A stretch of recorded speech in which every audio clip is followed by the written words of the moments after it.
And then one of my daughters reminded me she's getting married in July and I'll have to wear a tie. So. You've got your wish till then. And you were saying that through all this rollout, all the different types of events that you've done, you and I were both encouraged, walked in, saw the amazing line. Today we've got, there's a very involved audience. We've got a big fat stack of questions already. You said you like a live audience. Yeah, because of the instant feedback. If you're not making sense, you can hear it in the burbling in the audience. If you actually made sense, you hear that as well. It's fun and also useful to get that kind of interaction. Now, Brad was referring to the president's tweets, and at your book party the other night, one of the first people who was thanked was President Trump. They thanked President Trump for his support for all his tweeting. Were you surprised that he's been driving up your sales like this? It was not I. It was not I who thanked him for tweeting at me.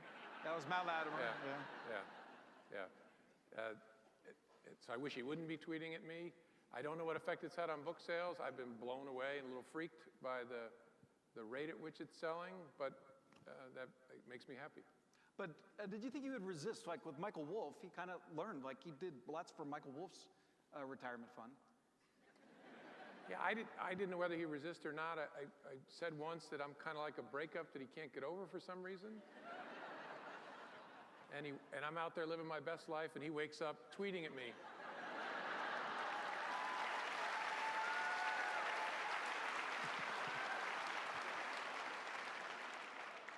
So before we plunge in, I want to thank all of you for coming out. I had a great time visiting with some of you. I want to thank our friends at the George Washington University and Listener Auditorium, this amazing space, as Brad said. Two great young entrepreneurs, Keith Urban and Matt Latimer of Javelin. I call them the maestros. They pulled all this together. Thank you, C-SPAN. C-SPAN is carrying this live. Director Comey, with all the interviews you've done, this is the first one C-SPAN has carried live. So thank you, C-SPAN. Marlena Bittner, the Executive Director of Publicity at Flatiron Books. And thank you to all my colleagues at Axios who helped pull this off. Director Comey, as you got in that media spin cycle of this rollout, what did you learn about yourself and what did you learn about the media? I learned that I don't love being recognized on the street and airports and bathrooms and elevators and all kinds of other places. Well, when you're 6'8". Yeah, my wife says I should be in a wheelchair with a straw hat. But that's not something that I crave or thrive on. It actually makes me slightly uncomfortable, although people are very nice. What I've learned about the media is a whole lot of people ask questions about a book they have not read. So there'll be a quiz. Director Comey, this book is largely about leadership, and I think that part of your original idea, the genesis, was a leadership book. Help us with this leadership paradox. How do you be confident enough to be humble? It requires enough sense of self, a basic conviction that I'm okay, that also allows you to realize I'm not okay enough, and gives you the comfort to learn from other people and show the humility that's necessary to listen to other people. And so it requires this balance. Too much confidence and it swipes humility off the board. Too much insecurity makes it impossible to listen and to learn from others. So what I mean when I use that term is a comfort in yourself that also allows you to realize you're not good enough, and the path to getting better is learning from other people. And what ingredient would you say is most often missing from leaders, or maybe was most often missing from your bosses? Humility. I've known a lot of leaders and seen a lot of leaders. Actually, I think overconfidence is one of the great challenges of human existence, but especially in leadership. And they were so challenged in learning from those of us below them and in taking joy in our achievements. Actually, I think that's the key to being a good parent, too, is not to compete with your children, but to learn that you should take joy from how they do. And so that missing balance, the leavening, the confidence, you got to have confidence to be a leader, but you have to have a measure of humility to balance it out and to allow you to be better engaging with the people who work for you. Now, you're going to be teaching a course on leadership and ethics at the College of William and Mary. What is your one rule or lesson for ethics? What is the one thing I can keep in mind to make a spot decision when I have to?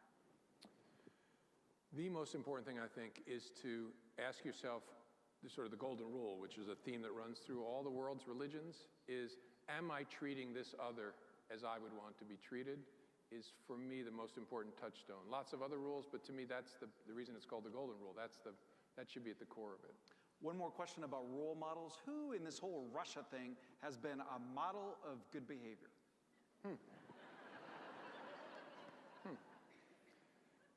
That's a great question.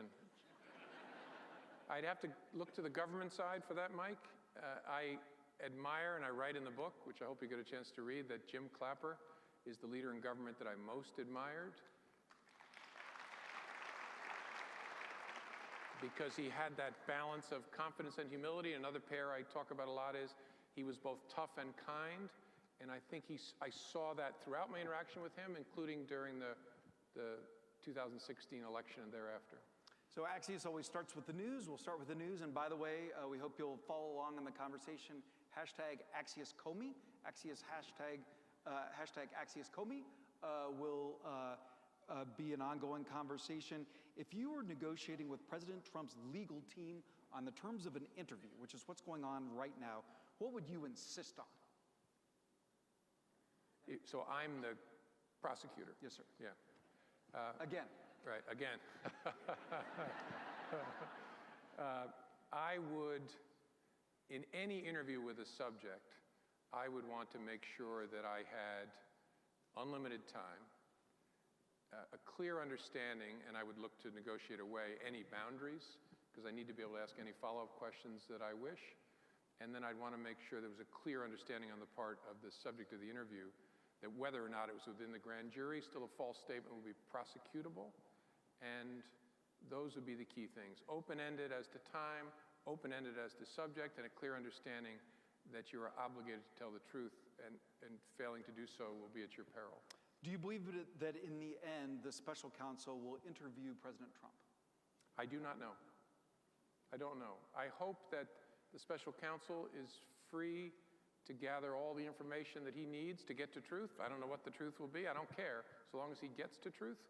And it's hard in almost all investigations to imagine getting to that without some interaction with the subject. But whether he gets it or not, I hope he's free to get to the truth. If you got President Trump under oath, what would you ask him? That's a good question. Yeah, I don't think I can answer that, Mike, because one of the things I've been careful not to do is to talk about what I know about the Russia investigation. You're a private citizen. You read the papers. You're a big news Yeah. consumer. What are you curious about? What would you like to know that the president could answer?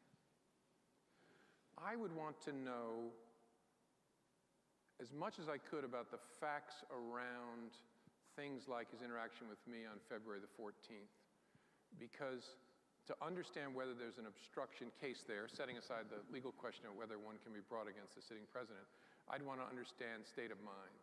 And as I've said, I think to the frustration of some journalists, I don't know the answer to that. I can recount a conversation I had, but I don't know what was in his head. And so if I were the interviewer, I'd want to ask lots of questions to get around that topic and explore it as deeply as I could. So what is your gut, given the facts that we do know? Does it look like President Trump obstructed justice? My answer is I don't know, and I can't responsibly answer that question because it requires an understanding of facts that I can't see from where I sit, that what was to understand his state of mind, the investigator want to go all the way around that, understand communications before and after that, what's the written record, lots of things that prevent me from being able to be anything other than a witness. You write in the book, it's very possible that neither he nor his campaign illegally colluded with Russia. Very possible they did not. Sure. First of all, collusion is not a thing in the world of the government investigators and prosecutors. I don't know how that actually got into our lexicon, but the question is there evidence that Americans conspired with the Russians or aided and abetted the Russians? And you're very skeptical that there is. Well, I don't know the answer to that question. I'm skeptical by nature, and that was the subject of an FBI investigation that had been going on and was ongoing at the time I was fired. And so I don't know what it's come up with. Again, if left alone, I'm confident this group of investigators and prosecutors will find out what that truth is, but I don't know the answer. In retrospect, given what you wrote in your memos, should you have resigned before you were fired? No, definitely not.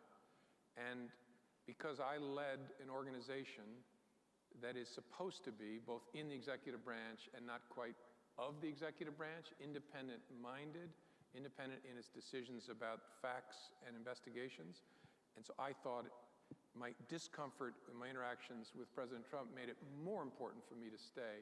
And so I would not have resigned.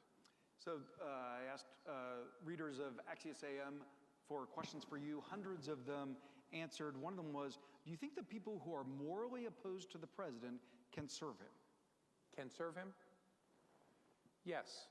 The question is, in what capacity, at what cost to yourself, because I do believe that anyone close will be stained. What was the cost to you? Were you stained? I was fired. I don't think I was stained. Obviously, it's tough to be trapped in yourself. I don't think so. But the other thing that people have to do is they have to make a calculation, not a calculation, they have to be keenly aware of the point at which they would move from serving the country to enabling conduct that they would find morally objectionable. And that's a judgment that each individual has to make themselves. What critique of you is most fair? Critique of me is most fair. I actually don't think the stuff about sanctimony is fair. Saint Comey? Yeah, you'd have to know me better to know that. I have a number of weaknesses that I wrestle with. I've worked very hard during my life growing up with great help from my wife and family to make sure that I'm not making decisions driven by ego. But I think probably the fairest critique of me is probably that I can be stubborn and maybe that I can make decisions too quickly. I don't think that I did here. I think I have a risk sometimes that I can convince myself of being decisive when I'm being impulsive. And I try to guardrail that with the team I keep around me to say, wait a minute. But those are fair critiques of me. I actually don't see those emerging, for example, in the Clinton email thing, because of the guardrails I had around me in the team. But those are my two answers. Here's a question from a Hillary supporter. You told the senators that when you heard or considered that you might have tipped the election, you were mildly nauseous. And this person said, I really was looking for more like mortified, horrified. Could you do a little more than mildly nauseous if you tipped an American election? I can't. I guess you'd have to experience my sense of nausea, but it makes me feel sick to my stomach. And one of my kids pointed out, as you know, I should have said nauseated there if I were going to be grammatically correct. But look, the answer, and maybe part of it is, I sure hope not. And maybe I'd feel more physical pain if I convinced myself that we absolutely did. But it makes me sick to think that we might have had any impact, because our lives are devoted to these institutions that have no role there, and we're stuck in the middle of it. And if the idea that we had an impact is sickening. But you accept that you may have tipped the election? It's possible. I don't know. And secretly, I hope that someday really smart academics come up with some explanation that rules out that the FBI had any impact. I honestly don't know. And part of what makes it nausea-inducing is, even looking back, it wouldn't change the choices or the way I think about those choices. They really sucked. And the fact that it might have an impact just adds to the pain. It doesn't change how I think about what we faced. Sometimes you're stuck with bad or worse, and you always have to choose bad over worse. You write in A Higher Loyalty about Rudy Giuliani, who is your boss. Yep. And what is the effect of the president hiring Mayor Giuliani for his legal team? I don't know. Why do you think he did? I suppose it's because he developed confidence in Rudy. I don't know this, I'm just speculating. Confidence in Rudy from their interactions during the campaign. Rudy's a very talented person. Like, what can he do in this situation? I don't know. I've seen this stuff about he's going to negotiate an end to the investigation. I don't know whether that's an accurate reporting of what... Is that really how it works? Not in my experience, no. And nor would a relationship, I don't know what the relationship is between Bob Mueller and Rudy Giuliani, but nor would a relationship matter. It just doesn't make any difference. And so I don't know what it means. As Deputy Attorney General, you appointed Patrick Fitzgerald the special counsel in the Scooter Libby case. What do you make of President Trump's pardon of Scooter Libby, and do you think that was a message to Michael Cohen or others? I think it's an attack on the rule of law. There's a reason that President George W. Bush, for whom Scooter Libby worked, declined to pardon him after a deep review of all the facts. President Bush concluded that justice was done, the rule of law system worked here. He, as an act of mercy, commuted his sentence, but to now have a president 12, 14 years later say he deserves to be pardoned with no review and no consultation, as best I can tell, with the prosecutors or the investigators, I can't think of a sensible rule, a reason consistent with the rule of law to do that. So I think it's an attack on the rule of law. Whether it's a message of anybody in particular, I don't know. Somebody asked me, was it a message to me? And my wife reminded me, it's not about you, dear. I don't know whether it's a message, but it is even if it's not a message to anybody, it's an attack on the rule of law, because it's really important that people be prosecuted for lying blatantly, which is what that was, in the criminal justice system. Because without that, the rule of law just melts away. What would happen to the investigation if President Trump issued preemptive pardons? I don't know. As all the time we have. Thank you. Can you imagine that happening? Like, does that look possible to you? Sure. Yeah. The world we're in, I can't imagine myself saying that in any other environment, but sure, it's possible. And I don't know what the effect would be, though, because I don't know enough about preemptive pardons, and I also don't know to what extent are there, smarter people would have to answer this for you than I, but if you preemptively pardon someone, does it depend upon the description of the pardon, and are there room for state action? Is there room for additional federal action? I just don't know. So based on what's happened, the fact that you think that's possible is remarkable. Like, based on what's happened before, why do you think that that's possible? Or as you say, like, solely in this environment, could you imagine that? Right, solely in this environment, where you have a president who is actively undermining the rule of law and the institutions that we count on, no matter what your political affiliation is, we count on as a country to uphold this democracy. And the routine attacks on the Justice Department, the FBI, the courts, at least to me, and the quick condemnation of the FBI for acting like thugs, allegedly, when executing a court-ordered search warrant, all of that together, along with the president's habit of not telling the truth repeatedly, tells me this is a president that might do something like that. For those who are tweeting along at #AxiosComey, that's a good tweet. What do you think of President Trump's red line saying the special counsel should stay away from his family finances? I don't know what to make of it. Well, are those fair game in an investigation like this? Is it fair game for an investigator to look at finances? Sure, it depends upon whether it's logically connected to the subject of the investigation.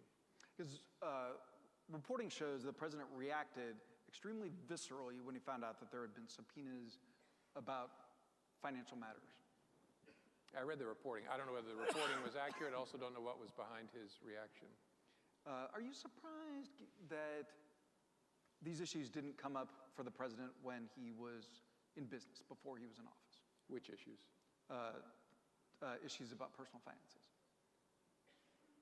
I gather they were a substantial feature of his life in bankruptcies and other things. So personal finances have been a big, I don't know exactly what your question is, but personal finances have been a big part of his personal finances.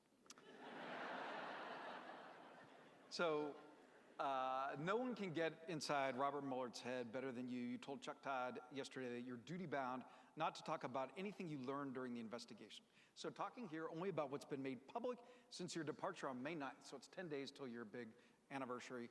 The special counsel... It's my paper anniversary, I think. Yeah. The special counsel was named a week after that. From the public clues, filings, pleas, indictments, what do you find most instructive about this investigation and where it's going?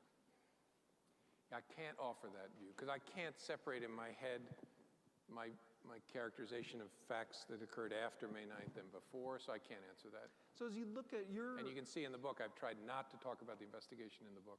So you're a huge news consumer. As you look at coverage of the investigation, what does the media get too hopped up about, and what do we maybe overlook or value less than an experienced eye would? I worry that the media or people consuming the media people don't realize that nothing is coming from the people who know what they're talking about. And I'm not picking on the media, that's not the media's fault, but the sources are defense lawyers, people around them, in my experience, and not Robert Mueller's operation, which I think is tight as a drum. And so none of us know what's going on in Director Mueller's investigation. When you were in office, did you ever leak? No. And in other interviews, you have seemed to define leak only as classified information, but there's plenty of leaks that can be non-classified. What is your definition of leak? An unauthorized, a disclosure of protected information. Yes. You're right, it can be broader than classified information, grand jury information, sensitive personal information, but something that you're not supposed to give out to the media by rule and by statute. And you never did that? Nope. Why did you give those memos to Benjamin Wittes instead of just giving them straight to the New York Times? Oh, I didn't give them to Benjamin Wittes. I'm sorry. I gave a memo to one person, Daniel Richmond. Yeah, that's right. And why did you not do it straight to the New York Times? Because I thought if I do it directly, as I think I said when I testified about this, it'll be like feeding seagulls at the beach, because I have this huge crowd of journalists at the end of my driveway, and how will I say no comment and how will I avoid any interaction with awesome people like you? And so... So you were concerned about our feelings? Your feelings? No, just about my ability to stay away from you. Okay. Fair enough, all right. You struggled with sensitivities around elections. It's 190 days till the midterm elections, where Robert Mueller's findings could be a big deal. Do you think he'll take that into account in his pace and release and announcement? I don't know. He likely will, because of the norms of the Department of Justice. Despite what you've read or heard, there aren't any rules around how we act in the run-up to an election. There's a memo from 2012 about election-related crimes that I keep seeing journalists hyperlink to, like that's the rules. That's not the rules. There's a norm. You avoid any action in the run-up to an election that might have an impact, if you can. And so I'm sure he'll operate with that norm in mind. Now, what conduct that will drive is harder to say. And how would you adjust to that? Like, would there be a quiet period, or do you assume they'll get things done soon? Or how do those norms play out when you've got a 190-day deadline? Well, I can't answer in this case because you need to be able to have a vision for where the investigation is going and whether you can responsibly conclude it well in advance of an election, or whether it will reasonably, even by its own course, carry you beyond the election.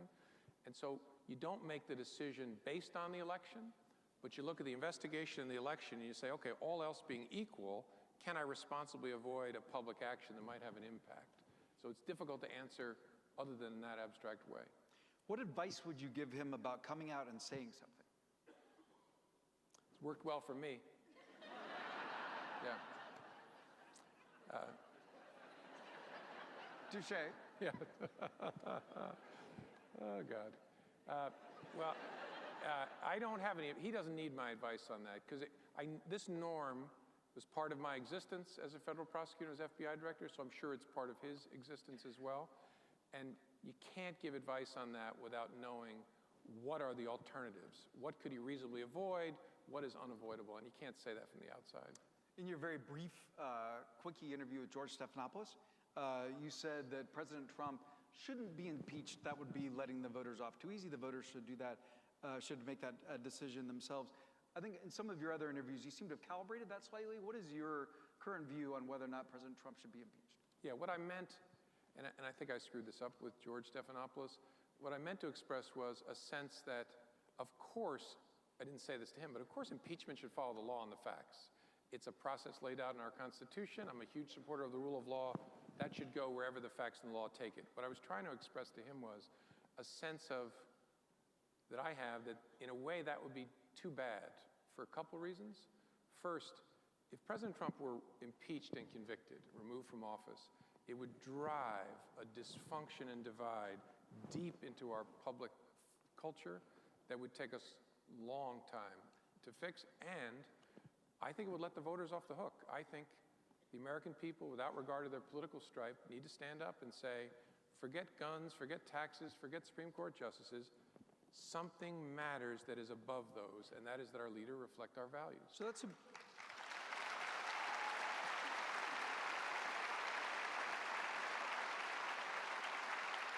But that's super interesting. That is different. You think the process would be bad for America? I think in many ways, the process would create a sense of illegitimacy among a big part of the supporters of President Trump that would be difficult to unwind. And that's what I meant by drive our division deep into our fabric. And that a healthier way, in many ways, to resolve this is that the American people, especially those who don't normally vote, stand up and say, this is what we stand for. That moment of clarity and inflection would be very good for America. And if you look at history of our political division, we cyclically find times where we have terrible political division and something resets us. Often it's a cataclysm of some sort, right? World War II arguably reset a lot of the dysfunction and divide of the 1930s. Surely we don't need that, and that the moment of clarity would come from an election is what my hope. What are the chances President Trump will be on the ballot in 2020? I have no idea. Can I ask you? What are the chances? Apparently not. What are the chances? What are the chances he wins? The chances that he wins? I don't know that either. Well, you don't know, but what do you think? It would depend, I'm sure, about things that I'm not an expert in, but whether there's a third-party candidate, how does the electorate split, all those kinds of things. Okay, I want to cross one T on things you don't know. You said you don't know if he's going to give an interview to Robert Mueller. I get that you don't know. Like, is it more likely or less likely? What does it look like to you? In a normal world, it would be very hard for the President of the United States not to submit to an interview in connection with an investigation that touches upon the conduct, his conduct, and that of people around him. And in a normal world, the American people would find that very, very difficult to accept. I'm only hesitating because we don't live in that world. And so I don't know whether there's so many norms have been broken that disturb me greatly. As you've heard me say, on a regular basis, the president tweets that I should be in jail, and even I go, right? And that's crazy, right? Close your eyes. I keep saying to Republicans, close your eyes and imagine Barack Obama waking up some morning and saying that someone he doesn't like should be in jail. Republicans would freak out about that. And so where is that?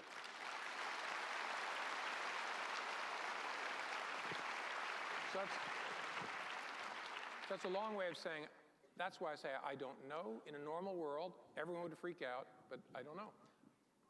But you think he should? So in what capacity are you asking me that? As an American citizen, I would expect my president to respect the rule of law enough, first of all, not to attack the administration of justice on a regular basis, and to cooperate with a lawful, appropriate investigation. That's what I would expect. Should Hillary Clinton have been charged with a crime? No. When she was interviewed, why wasn't she put under oath? It didn't matter whether she was under oath. The same thing I talked about with an interview of President Trump. Whether you're under oath or not, it's still a crime to lie during that interview. And so it's inconsequential in terms of the strategy of the interviewers. Do you wish she'd won? Do I wish she'd won? Yeah, that's one I'm not going to answer, I don't think. Well, because you've said your family members do. Yeah, that's for sure. What would your life be like if she'd won? I also don't know the answer to that. I think I would still be the FBI director.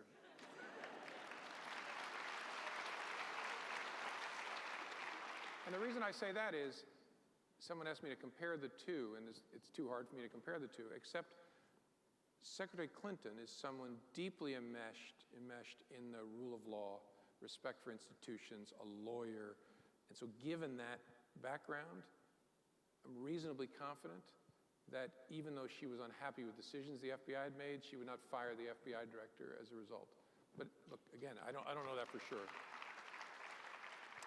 So you write about your earlier career as a prosecutor against the mob, and you talk about the silent circle of assent around mafia bosses, their enablers and accomplices. Who are those people for President Trump? I'm not prepared to answer that one, Mike. And I meant that. I do think that resonates for me. That's why I wrote it about President Trump and the culture of his leadership. But I've seen it in a lot of other environments. Investigated and prosecuted a lot of corporate fraud. That was a familiar feature of a leadership of a corporation that was engaged in criminal misconduct. That silent circle of assent. The boss is in control, will do what the boss says. Who do you admire who's around President Trump? I admire Jim Mattis a great deal and believe he's an American patriot and get up every morning hoping he's getting up that same morning. And for a long time, I've worked closely as FBI director with John Kelly when he was head of Southern Command and developed a very positive relationship with him. You've studied the dossier closely. Does it appear that it's more accurate than inaccurate? I can't sort it for you that way. What I can say is a core feature of the so-called dossier was an allegation that was richly corroborated by other intelligence gathered by the intelligence community, namely that the Russians were engaged in a comprehensive effort to interfere in the 2016 presidential election. I think of that as the hub of the dossier. There are a variety of spokes that it's tough to sort out. The work was underway when I left to try and see how much of that we could rule in or rule out, and so I can't say. But it could all be true? Sure, I'm trying to go through all of it in my head, but it could in large measure be true, it could in large measure be false. So there's a question from Ed Hunter, who's here tonight. How concerned should we personally be about cybersecurity? Beyond terrorism, are our investments and bank accounts safe? I'm going to give you a useless answer. You should be very concerned that because we've connected our entire lives to the internet, not just our financial worlds, but our health worlds and our social worlds, it's where everybody who wants to hurt us on those dimensions comes. And the challenge, first of all, the internet is not designed for security, and it's only as good, frankly, as the weakest human in the link, in the chain. We must use the weakest human link in the chain. So yes, you should be deeply concerned. That said, I think there's reasonable security. You can't be secure. You can be more secure and less secure. There's reasonable security in America's financial institutions. How alarmed should we be about the infiltration of Facebook? Alarmed on a number of levels. That is, and this touches on a topic I'm not expert in. I'm sure there's people here who could talk about it much better than I, but there is the ability of people to participate and shape not just our individual lives, but our public dialogue is profound, and figuring out how to stop it is really hard. As a clear and present danger to the United States, how high do you rate those platforms given how easy they are to manipulate? What's the scale? I can make it up? Yeah. Okay. How high would I rate the danger? Probably compared to other dangers that I worry about or used to be paid to worry about, I'd say medium. Should there have been an earlier reckoning for the tech companies, earlier accountability? I can't answer that. And I can't answer that thoughtfully, so I won't try. How fixable are the holes in these platforms? I don't know. I'm skeptical. I worry that the nature of them is such that the notion of a fix may be an illusion. So ABC's Jonathan Carl is here. He's my lifeline. He's going to do a little follow-up here in just a second. You're phoning a friend? Okay. Okay. But before I phone my friend, When was the last time you talked to Andrew McCabe? Probably a month ago. What do you think of what happened to him? I'm conflicted. I think he is a great person and public servant. I feel pain for him and his family. At the same time, though, I think the Inspector General's report and that process shows people, I hope it shows people, this is what an organization committed to the truth and accountability looks like. Whether the result with Andy causes you pain or it's something that you like, this is what an organization looks like that cares deeply about telling the truth. And adding to the conflict is, the way the president behaved in connection with that was shameful. That he managed somehow to stain, not just harm Andy and his spouse, who is an entirely separate human being, despite the fact they're talked about like she's an appendage of his, and stain them and stain the Department of Justice and the FBI and the Inspector General process by the way in which he conducted himself. And so it's a tragedy on so many levels, not just for the McCabes, but for the institutions of justice. So that's why I'm conflicted about it. Lessons for leaders. What's the biggest mistake you made as FBI director that didn't involve a Clinton or a Trump?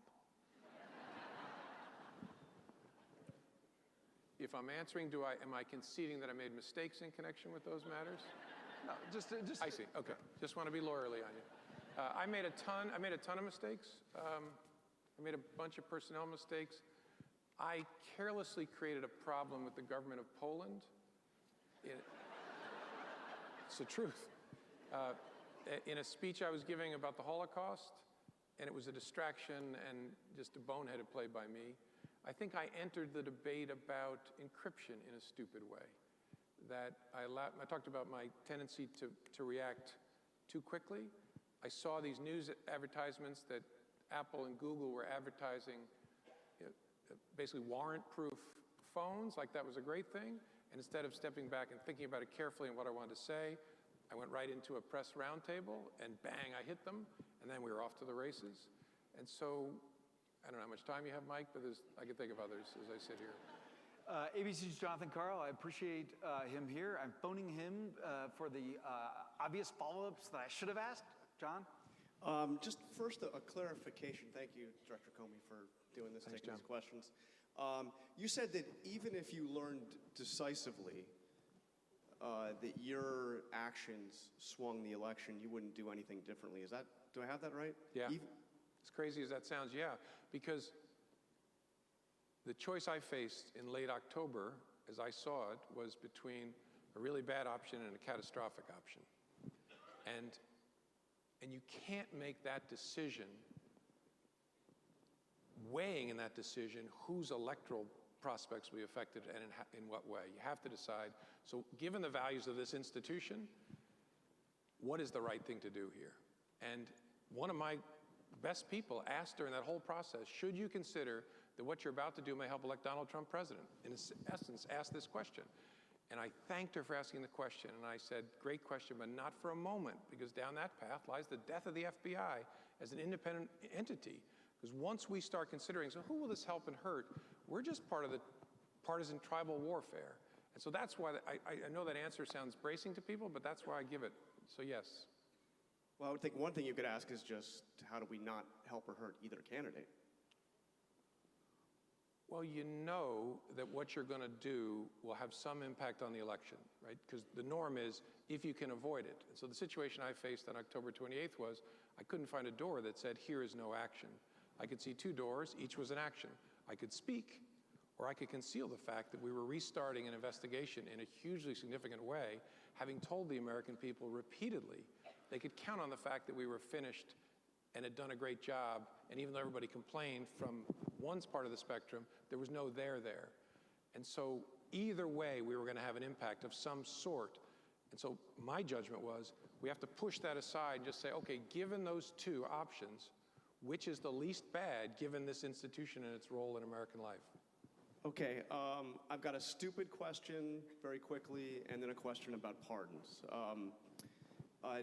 What would it take for the special counsel to get access to President Trump's tax returns? Would that have to be something that the president himself would have to turn over, or could the special counsel go to the IRS separately? Yeah, I'm not going to comment on this case in particular, but in general, you can get a court order for the production of tax returns.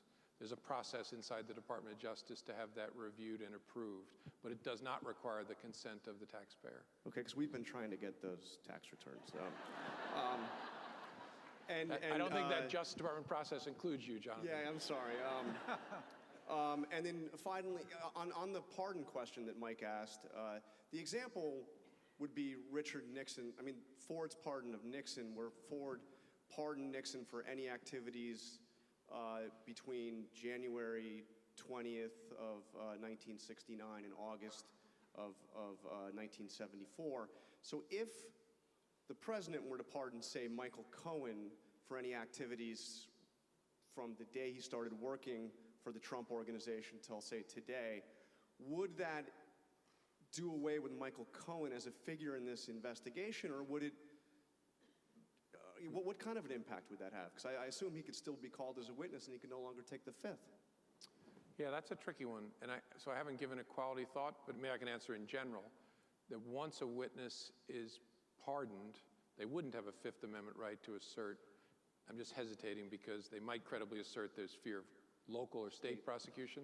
But in general, if he's focused just on the federal, they wouldn't be able to resist becoming a witness. And then if they lied, made false statements, or committed perjury as a witness, they could be prosecuted for that. But then, of course, they could be pardoned for that. And so I have not thought about it well enough, but that is how it would go in general. They could be compelled to be as a witness after that. And John, sorry, go ahead. But a pardon wouldn't necessarily end him as a figure in the investigation, or even a wave of pardons wouldn't necessarily end the investigation into the president. Not necessarily. Again, if a witness, potential defendant/witness is pardoned in a criminal investigation, they could then no longer be a defendant in that investigation, but they could be compelled to testify. And John, one more T you can cross, and then we're going to go to the cards. I thought it was very interesting what Director Comey was saying about the midterms and the norms of not interfering and how that might affect Mueller. Like, do you just want to follow once on that? Because I know it caught your ears too. Yeah. So. Are you encouraging him to ask me questions? Yeah. I mean, I remember well when Ken Starr issued his report, and it was in many boxes of supporting materials that were literally dumped on the House side of the Capitol. Robert Mueller's going to make a decision not dissimilar to your decision about what to do. Is he going to simply do nothing and blow past the midterms? He's got a lot of evidence already right now that would be highly relevant to voters in the midterm elections. Yeah, so it requires a judgment call. Norms are inherently a little bit ambiguous. So guided by that desire to not be involved in an election, make a judgment call as to what can I responsibly do and when, given where I am in the investigation. That's why it's so hard for me to answer. In late October, I could not find a way to avoid an action, even if I desperately wanted to, but I don't know what his degrees of freedom will be, because no one except people on his team know where he is in this investigation. So I want to pause and say what a great audience this is. It was very impressive how many people lined up, how long, and these questions are very sincere and thoughtful questions. And I'm asking this because Alex K is a 15-year-old from the lab school, and Alex K says, at what point did you lose your respect and trust for Trump?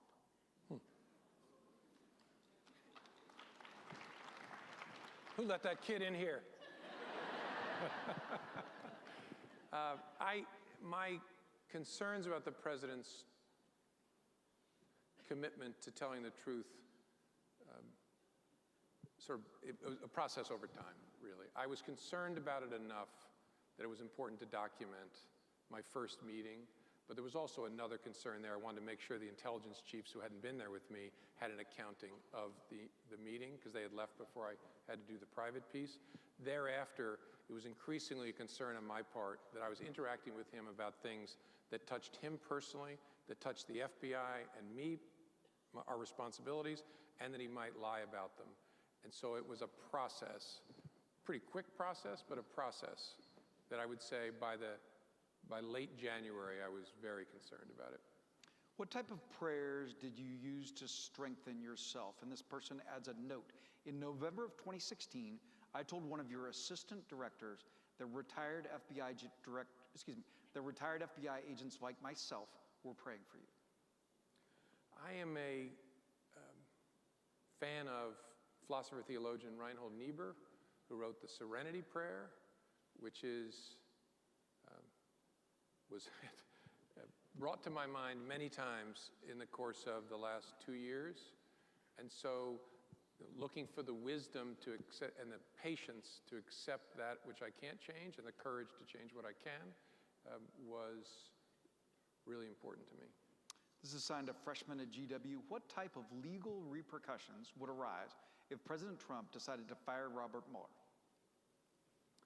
I don't know. That's a really interesting question, because I think there's a good argument to be made that it would be utterly ineffective in practice, that you'd have to fire the entire FBI and the entire Justice Department for two reasons. First, that I don't know that if the president followed the normal course, he would be able to find an executive who would carry out an order to fire Robert Mueller.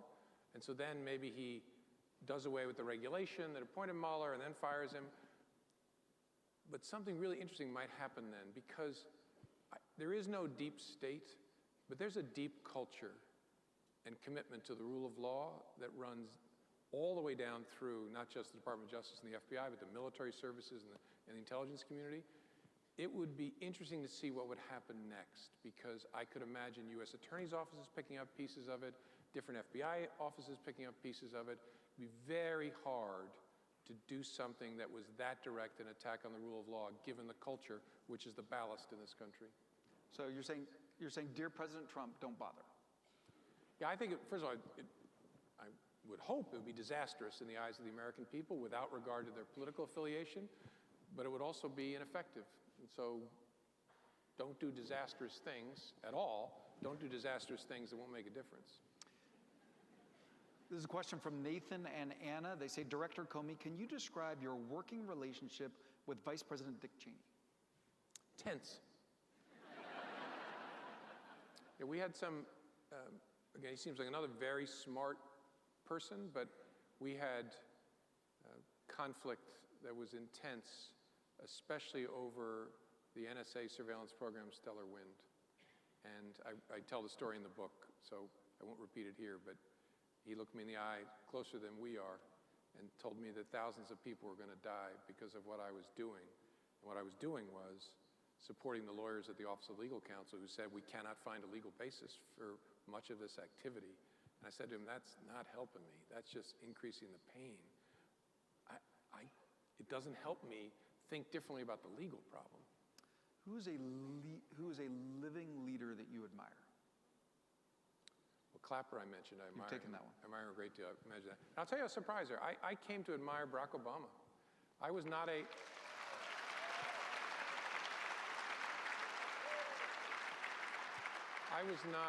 a political supporter of Barack Obama. I gave money to McCain. I gave money to Romney, in part because they hounded me, but also I thought it was important that people of principle be the nominee from the other party. I worried that wingnuts might take over that party. But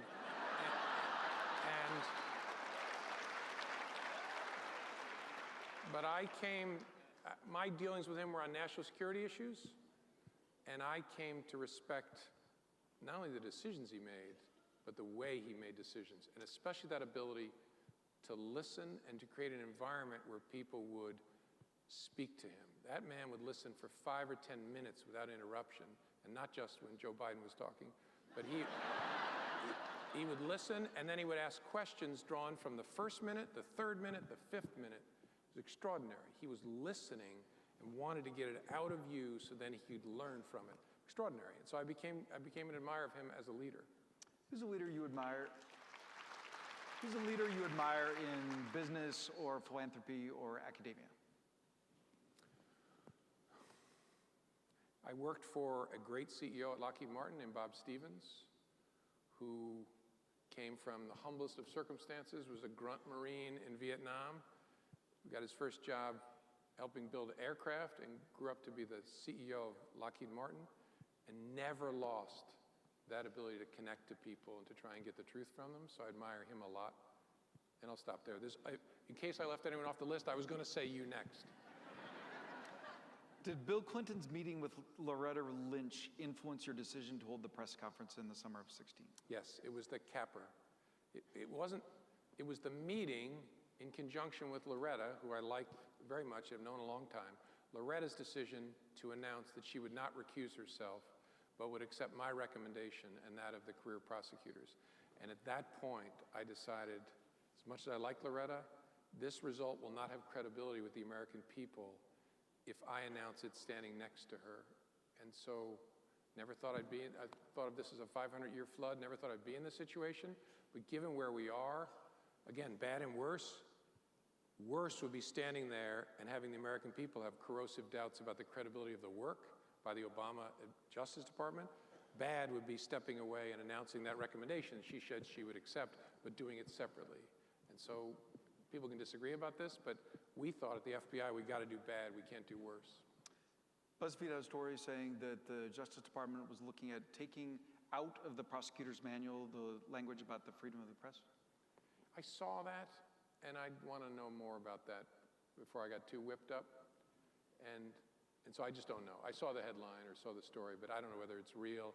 And you know this because you've covered institutions. When a big institution, whenever you have a choice between malevolence and incompetence, always start with incompetence and realize they might be repairing the website or something. And so I don't want to leap to malevolence.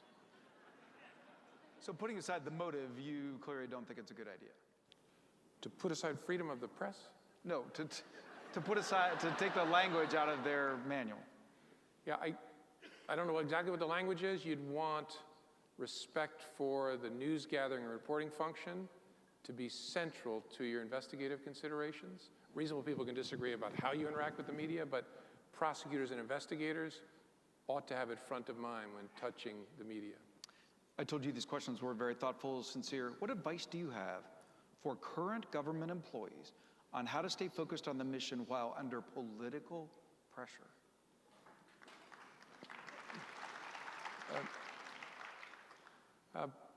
Take the long view. Remember, someday you will have to explain to your grandchildren what you did during this time. And it's what helped me during moments when I thought I was going to be crushed by pressure. I would close my eyes and float to the future and say, so how will I explain this? I gave in to what? Because they yelled at me? I gave in because I was under pressure? Remember what the values are of this institution that you serve, whatever it is, and remember someday you're going to have to explain how you upheld those values, and that should give you strength. So we have an advice question here, if you don't mind doing your Dear Abby, your Ann Landers. You've said that you don't hate Donald Trump. Given what he said about you, that's impressive. Could you please help me not to hate Donald Trump? Thanks much. 2 exclamation marks. Hating people gives them too much power over you.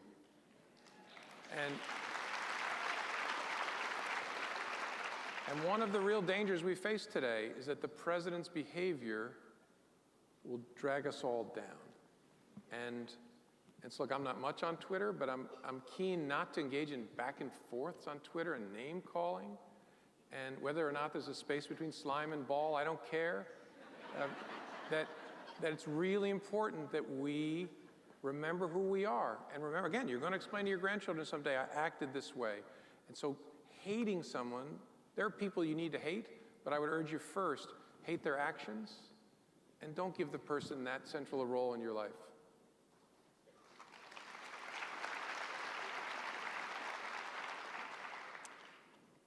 We have another hashtag here, so in addition to hashtag Axios Comey, Director Comey, did you get the letters from your former colleagues at the FBI? Do you know we miss you? Did you read them? Signed FBI employee with the hashtag Comey's Homies.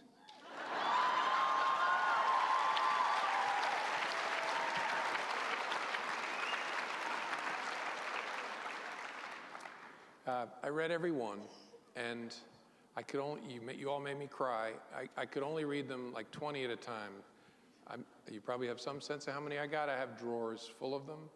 And it increased my pain, but also made me realize why I felt that pain, because of the people. I love the people. Drawers full of letters from former colleagues Oh, at the FBI. yeah. And cards and hilarious pictures and T-shirts and mugs. By the way, I get no piece of a Comey's my homie shirt, a Comey's my homie mug. Yeah. Lordy, I hope there are tapes. I get none of that. But they sent me, look, I said this when I testified, it's a lie that the FBI was in tatters. It's a lie that I was estranged from that workforce. One of the proudest parts of my life was I love those people, and I think in the main, they felt it back. And so it meant a lot to me that all these things came in, but it was very painful. But I promise you I read every one. If you sent me a card, I read it, and I still have it in my basement. We're about to get the...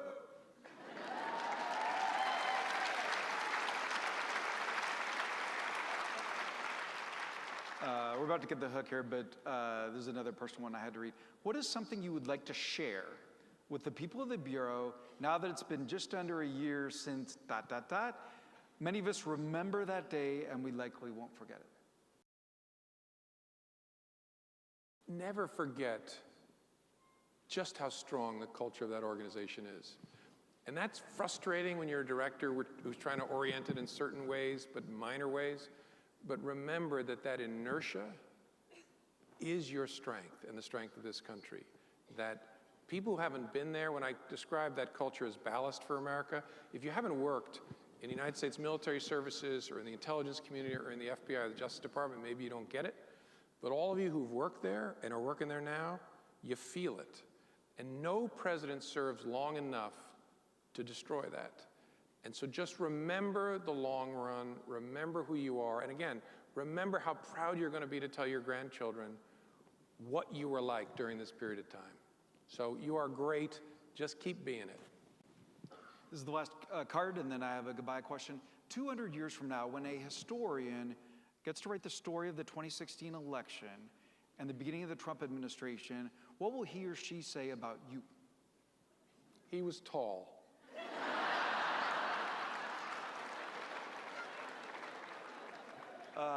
You were 6'8" the other day. Somebody asked you who would play you in the movie, and you said? Somebody much shorter. So weird camera angles, yeah. You should keep these. These are cool. Wow. Goodbye question here. There's a question from Sally Quinn. How is your family handling this? The fact that you're hated by left and right. Thank you for that predication. They're doing okay. My kids, fine, because we've worked really hard. All families have their own microculture to make ours that dad is not the center of our family. And we compartmentalize. And they're like, oh yeah, dad, okay, great. And we talk about the next thing. Hardest for my wife, because she watches more than I, and it gets her jazzed up.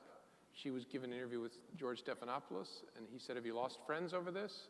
And she said, not true friends, but yes, we've lost some. And after we're done, I said, who's on that list? And she said, I have a list. I have a list. So it's hardest for her, and she's the one I worry about the most in that. You're rich now. How are you going to spend it? I had a fair amount of dough before this because I was 8 years in the private sector. What I will do is remember all of us. If you're in this audience, you are fortunate as against most of the world. Remember our obligation to care for those who don't have what we have. I'm not going to talk or brag about what I do.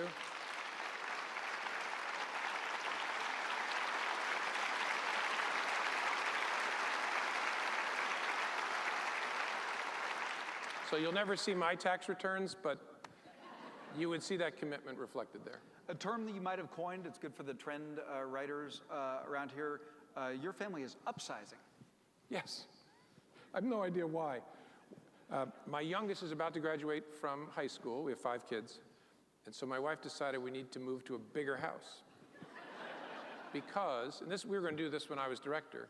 And so the idea is we have to have a place where each of them and their significant other can stay and room for the grandchildren and a ping pong table. We have to attract them all. We don't have any grandchildren, by the way. But my wife is a planner, and so the idea is we will become an attractant to our big family, and we got to do it now because we try and fix it later. You get the story. You get it. And penultimate question, we've got 30 seconds for 2 questions. Another question from Sally Quinn. The first line, the headline of your obituary or your epitaph. How do you want to be remembered? Is a probably nicer way. I actually don't care about this stuff in my epitaph. And if you know me, you know I mean this. I want to be a great father, a great husband, a great grandfather, and a good friend and neighbor. And the rest of it, I really don't. That can be down in the paragraphs, Mike, or not there at all. But that is my goal, is to be that. And I think my advice for young people would be, ask yourself that question. When I'm about to die, what will matter? Because I guarantee you will not care about money or houses or cars or human honor or what newspaper clippings you have about yourself. It won't matter. So a quick thank you, and then the goodbye question. Thank Brad and Lissa and the team from Politics and Prose. Thank Flatiron Books and Javelin, the amazing team at Axios. Thank all of you for coming out. Thank C-SPAN. And as we say goodbye, Director Comey, what's on your bucket list? What's one thing you've dreamed of doing that now you can? I actually don't think there's anything on that list. I mean, I am a happy person. Maybe that explains why this doesn't bother me more, but I'm married to my best friend. I've got 5 amazing children. I actually don't have a bucket list. Director Comey, thanks for a great conversation. Good night. See you on Axios.com. Thank you, sir. Thank you so much. Thank you all.